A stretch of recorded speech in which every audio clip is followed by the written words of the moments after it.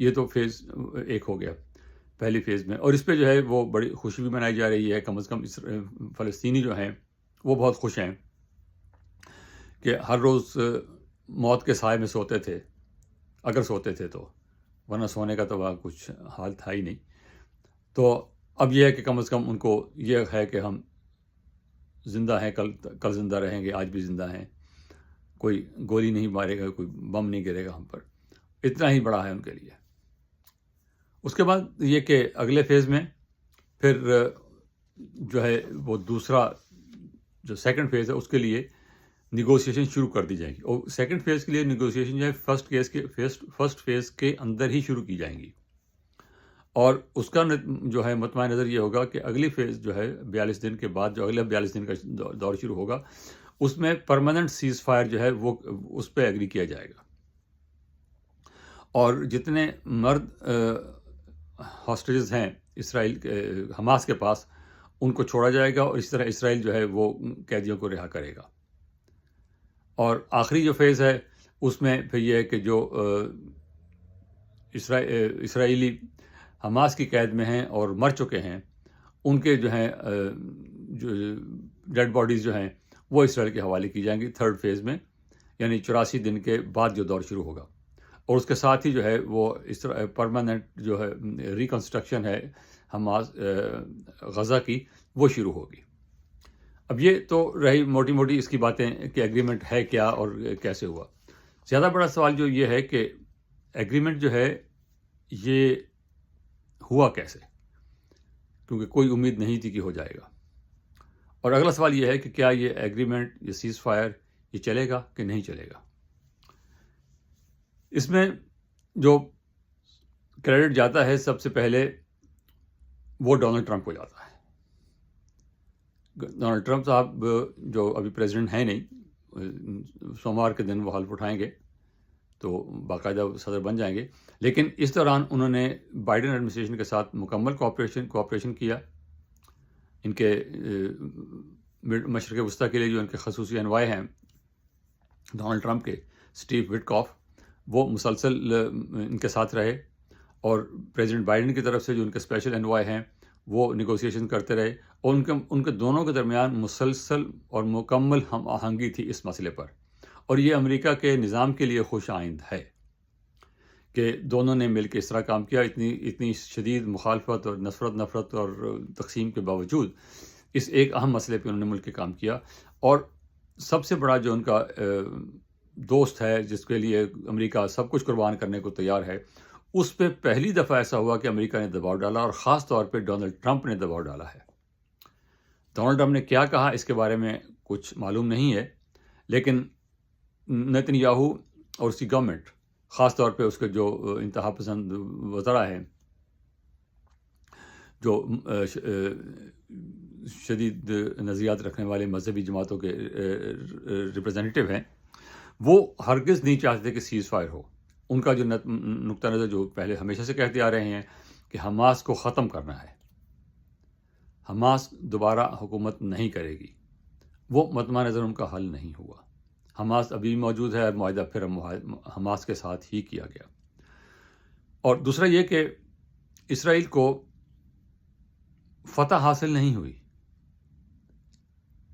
وہ ابھی بھی نہ تو ہاسٹیج کو رہا کرا سکے. ان کا خیال تھا کہ ہم ہاسٹیج کو رہا کرا لیں گے. بہت جگہ حملے کیے گئے، لیکن یہ اتنی طاقتور، اتنی بڑی فوج، اتنا انٹیلیجنس نیٹ ورک، اس کے باوجود بھی وہ اپنے ہاسٹیجز کو رہا نہیں کرا سکے. جو پہلے رہا ہوئے بھی ٹیمپریری جو سیز فائر ہوا تھا کچھ عرصہ پہلے، اس دوران یہ رہا ہوئے تھے، لیکن ابھی تک جو ہے وہ حماس کے قبضے میں ہیں وہ لوگ. تو اس لحاظ سے وہ اپنا مقصد حاصل نہیں کر سکے.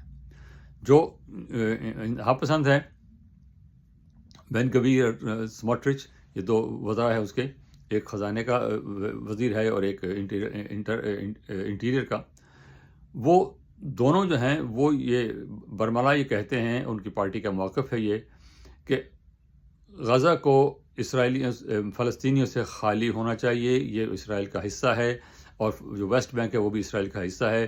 فلسطینی نام کی کوئی قوم، کوئی لوگ یہاں پہ نہیں رہتے، ہم ان کو مانتے ہی نہیں ہیں، یہ سارا حصہ ہمارا ہے. اور جو لکود پارٹی جو ہے جس کے سربراہ وزیر اعظم جو ہے نیتن یاہو ہے، اس کے مینیفیسٹو میں لکھا ہوا ہے کہ دریا سے لے کے سمندر تک، river to the sea, river سے مطلب ہے دریائے اردن، اور سمندر سے مطلب ہے جو بحیرہ روم، کہ اس کا پورا علاقہ جو ہے وہ گریٹر اسرائیل کا. اور ابھی کچھ دن پہلے آپ نے پاکستانی چینلز پہ دیکھا ہوگا کہ گریٹر اسرائیل کا نقشہ بھی جاری کیا گیا، اس پہ پاکستانی میڈیا چینلز پہ کافی گفتگو ہوئی. تو وہ نئی بات نہیں ہے، وہ ان کی پرانی بات ہے. تو وہ مقصد حاصل نہیں کر سکے، اور اس وقت تک بھی اسرائیل کے فوجی جو ہیں وہ مارے جا رہے ہیں. اسرائیل کے جو ہے وہاں ٹینک جو ہیں، بختربند دستے جو ہیں، ان پہ حملے ہو رہے ہیں. تو اسرائیل کو کوئی فتح نظر نہیں آ رہی تھی. ایک وجہ یہ ہے، اور اصل وجہ جو میں نے جیسے عرض کیا کہ وہ ڈونلڈ ٹرمپ کا جو بھی دھمکی تھی، جو بھی پریشر تھا، اس کی وجہ سے نیتن یاہو کو یہ ماننا پڑا. تو اس کا کریڈٹ جو ہے وہ ایک حد تک ڈونلڈ ٹرمپ کو جاتا ہے. اب بات یہ ہے کہ یہ پریشر کیا گیا ہے یا ڈیل کی گئی ہے. کچھ لوگ یہ کہہ رہے ہیں کہ وہاں ایک سائیڈ ڈیل ہے، جو ظاہر پبلک میں تو نہیں آئی ہے، لیکن کچھ لوگ جو ہیں وہ کہہ رہے ہیں کہ سائیڈ ڈیل ہوئی ہے، جس میں جو ہے وہ نیتن یاہو کو اس کی گورنمنٹ کو کچھ ایشورنسز دلائی گئی ہیں. ایشورنسز کیا ہیں کچھ معلوم نہیں، لیکن لوگوں کے جو اندازے ہیں وہ کچھ ہیں. تاہم یہ بات کلیئر ہے کہ نیتن یاہو یہ کڑوی گولی کھانے کو تیار نہیں تھے. ان کے لیے یہ بڑی مشکل تھی کہ 15 مہینوں سے وہ اتنے حملے کر چکے ہیں، اتنے لوگوں کو مار چکے ہیں، اتنے بم برسا چکے ہیں، اتنی تباہی پھیلا چکے ہیں، 47,000 لوگوں کو مار چکے ہیں، لیکن ابھی تک بھی وہ ایک تقریباً نہتے فلسطینیوں کے خلاف اپنی کارروائی مکمل نہیں کر سکے. تو اس میں اب ان کے لیے سبق یہی تھا کہ آپ اس کو بند کریں، اور یہ لوگ باقی یہی کہہ رہے تھے کہ اس کو بند کریں. لیکن اسرائیل کو اب مسئلہ یہ تھا کہ خاص طور پر نیتن یاہو کو اگر وہ بند کرتا ہے تو پھر لوگ سوال کریں گے بھئی اب حاصل کیا کیا آپ نے. تو اب جو لوگ کہا جا رہا ہے وہ یہ ہے کہ شاید ان کو یہ یقین دہانی کرائی گئی ہے کہ ہم آپ کو جو سیٹلمنٹس ہیں ویسٹ بینک میں ان کو بنانے میں کوئی روک نہیں ہوگی. آپ غزہ سے اگر نکلتے بھی ہیں جب چاہیں واپس آ سکتے ہیں، آپ کو ہم نہیں روکیں گے. اگر آپ کسی وقت بھی آپ کو محسوس ہو کہ کسی بھی وجہ سے کہ غزہ میں کوئی گڑبڑ آپ کے خلاف ہو رہی ہے، آپ فوجی کارروائی کریں، ہم آپ کو نہیں روکیں گے. یہ لوگوں کے اندازے ہیں کہ یہ اس قسم کی ایشورنس کو دلائی گئی ہیں.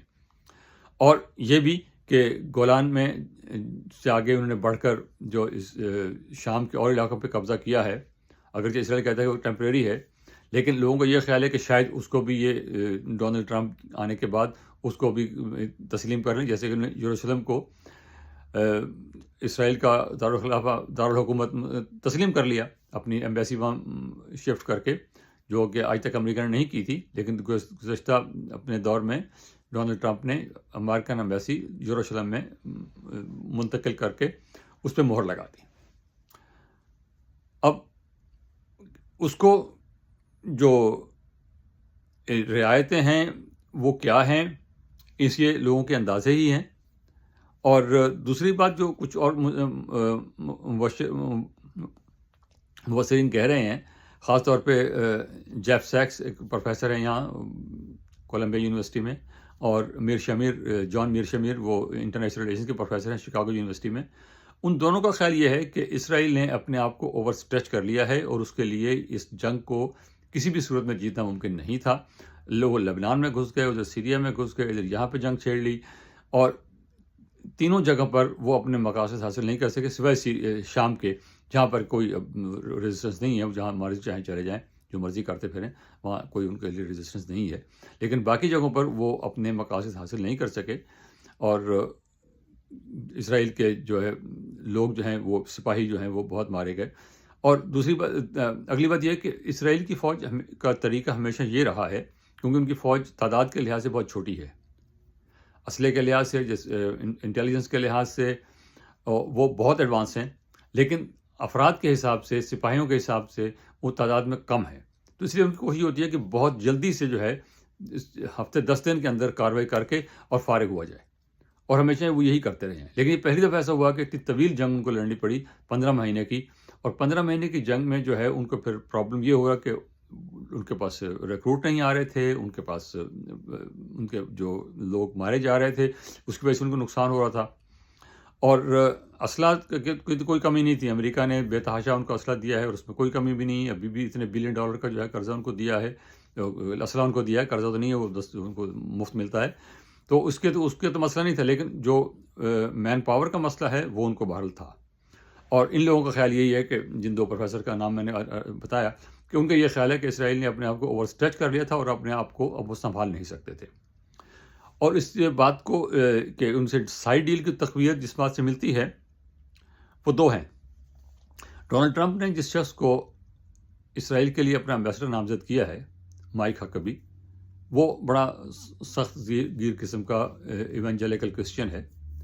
اس نے بیان دیا ہے کہ ویسٹ بینک نام کی کوئی چیز نہیں ہے اور فلسطین نام کی کوئی قوم نہیں ہے،